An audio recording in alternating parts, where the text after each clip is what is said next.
I'm Todd Boatwright. And good morning to I'm Leanne Wallace. Kelly Slifka joins us now with the weather, and it's already feeling a little bit humid out there. Yeah, it's a little muggy out there this morning. You know, actually during the afternoon, the humidity really drops. We just don't have any soil moisture out there, so that's why we have all these burn bans out there. So extra cautious. We got the 4th of July headed our way. The commuter forecast had a little bit of cloud cover out there this morning because, as Leanne said, we do have some of that humidity. 78 at 8 o'clock. No rain out there, just a few clouds. At 10 o'clock, we're looking at 84 degrees. 4th to you. Thanks for hanging out this morning. I'm Todd Boatwright. And I'm Steph Manacero alongside Leanne Wallace and meteorologist Kelly Slifka on America's birthday, and we are getting ready. And Todd was really ambitious. He was going to bring in some sparklers this morning. Yeah, we were just debating whether or not that would be legal or not. Legal or even, I don't know. We don't want police showing up. It's only legal if you're at the club and it's on a bottle of Cristal. That's the only place I've ever seen it indoors. Which I would know nothing about. Same. Right. Anyway, yeah, we've got, unfortunately, some of the rains might be moving in and creating a little bit of damper on some of those fireworks going into this evening. So if you are going to maybe the public displays over at Auditorium Shores, they might be a little bit muddy even if it's not raining when they're going off. Either way, have alternate plans. If you're going to be out barbecuing, some of this will be affecting us later this afternoon. Right now, it's all off to our east. Already had some flooding rain over there toward Galveston and also up toward Beaumont. Looking at the broad area of low pressure, just kind of hanging off the coast right now off of Galveston, and that's going to be headed westward and westward bound. That's going to bring in those bands of rain later today. Right now, we're at 78 in Austin, 78 at the airport. If you have outdoor activities to do now, get that run in now because it's going to be dry for quite a few more hours, at least through the noon hour, probably even into the early afternoon for most of us. Winds are pretty light, but for the barbecue, unfortunately, that chance is pretty good. 60% chance for showers, maybe some thunderstorms, could have some heavier downpours, and I know folks that will be headed maybe out to Lake Travis or headed out to Lake Austin. Just have an alternate plan. If you start to hear some rumbles of thunder, start to head back to shore because we are looking at some heavier downpours for some. I don't think anything severe. It's not that kind of a system. It's a tropical system, so we don't really expect hail or real strong winds, but just kind of some heavy downpours at times with some of this rain coming on in for the afternoon. And we'll talk about more chances of rain. That's actually going to continue right into the upcoming weekend. More of that coming up at 6:41. Hopefully just no soggy buns on your hamburgers and hot dogs. Have maybe an awning or something, you know, just outside the garage. At least some tin foil. Yeah. You put the buns in the oven in the house and you grill outdoors. The buns are safe, so there you go. Heard it here first. I've been down the expert at, yeah. I know, right? Chef Boyd, I don't know. Chef Todd, that's what Chef Boyardee. Yeah, that's what I was trying to think of. I couldn't think of the name. And Leanne's here talking about July 4th fun, right? Or July 4th buns, apparently. July 4th buns. You know, maybe you could just go bunless and just like do the no carb thing. Hashtag gluten-free. Yeah, exactly. Start the diet Hashtag now, yeah. glutes. Gluten, is that buns? Glute? Okay. Anywho. Kelly, you down your coffee in the morning? You get that? Have you seen me? Have you seen me there? I mean, yes, you know, when I do. we don't have coffee here, I can't work. I mean, it just doesn't work that way, right? So you can live to be like 110. Yeah, we're or something. running low on the coffee and the creamer today, not gonna lie. Well, you got to have that coffee in the morning, and you know, I can't drink the decaf. It just doesn't taste the same. I don't know what the deal is. Well, anyway, we've got the winds out there this morning. They're about 5 to 8 miles per hour. They haven't been as gusty as what we've seen over the last several days, and I just saw Steph take a sip of her coffee right now. But 6:41, Kelly Slifka is back and talking about LeBron James and all the photographers and the wet weather and all that good stuff. Yeah, what do they do with that big banner now? I mean, you just store it, or they sell it to LA, or what? Rip it? I don't know. Burn it in Cleveland? Cleveland probably burning it. Sorry. Sorry, Cleveland. Anyway, we've got a few showers out there off to the east. Really heavy rains over here. In fact, we do have a flash flood warning over there toward Beaumont, and that's where we're really going to see some problems over there toward Houston and Galveston.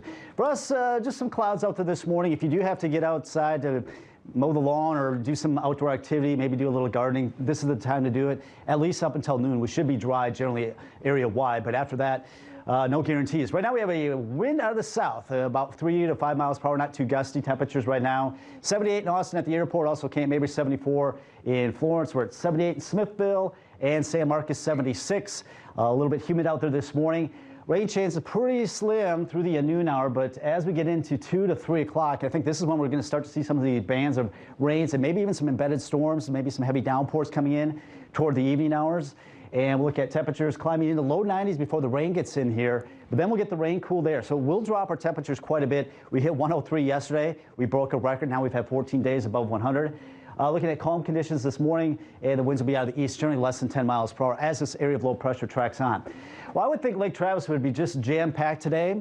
I don't know if people are going to maybe hold off their plans because of the chances of rain going up this afternoon. Now, the chances do diminish a little bit out toward Lake Travis, but we'll still see some rain out there, some scattered showers and storms.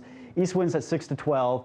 And once again, if you hear any lightning if you see any lightning or hear thunder, head on back into shore. All right, we'll look at some clouds at 9 o'clock around here. Heavy rain over here toward Houston. You can see that little spin.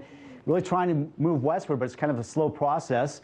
And then as we get in the afternoon hours, then I think we'll start to see the bands of showers and storms roll on in as that area of low pressure tracks a little bit closer to us. Then everything starts to shift a little bit more onto the west by later tonight, tomorrow. We're under this easterly flow. We still can't rule out a few widely scattered showers and storms, but I think the heavier rains will come in later this afternoon or this evening. I know this is not a good time. This is the time we're out there barbecuing or we're getting ready to watch some fireworks into the evening. There may be dry periods, and hopefully it is right when we're starting to light those fireworks. Either way, we'll look at some pretty good rainfall totals. Here's through Thursday, over an inch and a third. Really heavy rains over there toward Houston. Friday, maybe 1 to 2 inches widespread in our area. Some locations may be picking up over 3 inches, so some beneficial rains on the way. We'll hit the low 90s before we get some of that rain cooled air in there, and then we'll drop back in the 70s tonight. And we're done with the triple digits for a while, but we're going to deal with quite a bit of rain. We need the rain, that is for sure, but looking at the chances of rain, a little bit less tomorrow. And Thursday, Friday, we'll look at the chance of rain starting to ramp back up going into the upcoming weekend. So here we are. You know, July, typically when you think of 4th of July, we're just talking about how dry it is and how hot it is. This year, it's kind of a different story. We're going to have to deal with some showers and storms out there, and it will be affecting a lot of folks' plans today. So, you know, try to have an alternate plan in case you're getting doused with rain. Those 90s looking so good, right? Yeah, I said at least the 90s will be a treat. Yeah. That's true. I mean, that rain will cool us off, you know, so I'm sorry. I mean, I don't know what I can do. I just forecast the What weather. you can do. Yeah. I guess there is no. Don't shoot the messenger. Exactly. I'm going to have to stay covered for all day because I know people are going to be pretty upset with me, but I'm sorry. It's okay. It's not your fault, Kelly. I know. Just the bearer of bad Make me feel news. better. At least Leanne Wallace is the bearer of... What we can expect as we get ready for our work week, meteorologist Kelly Slifka joins me in studio now. Kelly, we've talked about the cold front and how upsetting it was, and you're promising perhaps another cold Another front. one, and you know, she keeps giving me this evil eye, and it's if looks could kill, you know, it's going to be coming next Friday again. It seems like we get weather patterns at a weekly event. Well, it's on the weekend, I too. know, I know. Well, I don't think it's going to be anything like this last cold front. So, I'm holding you to yeah, that. okay, so we'll see, but right now. Our Kelly Slifka joins us live. Kelly, what are we expecting? Well, I tell you what, we've already seen some flooding events happen. Obviously, last Friday was a big event here in central and parts of south central Texas, and it could be still stormy yet. We're here in May, and right now we're at the National Weather Service here in New Braunfels, and I'm joined by Paul Ura. He's the warning coordination meteorologist with the National Weather Service. Tell me a little bit about what you're going to be talking about at the City Hall today. Right. So, of course, historically we've always done a lot of spotter training or severe weather training, but it seems pretty relevant with how many flash flood fatalities we have that we have flash flood training. So today we're going to talk specifically about flash flooding, some of the historic events in New Braunfels that have happened in the past, and then how to monitor flooding and flooding events actually while they're occurring. So now we've seen, like you just mentioned, we have seen many flooding events, not only in New Braunfels, but right up and down I-35. What specifically, or what can you tell us, why is this called Flash Flood Alley?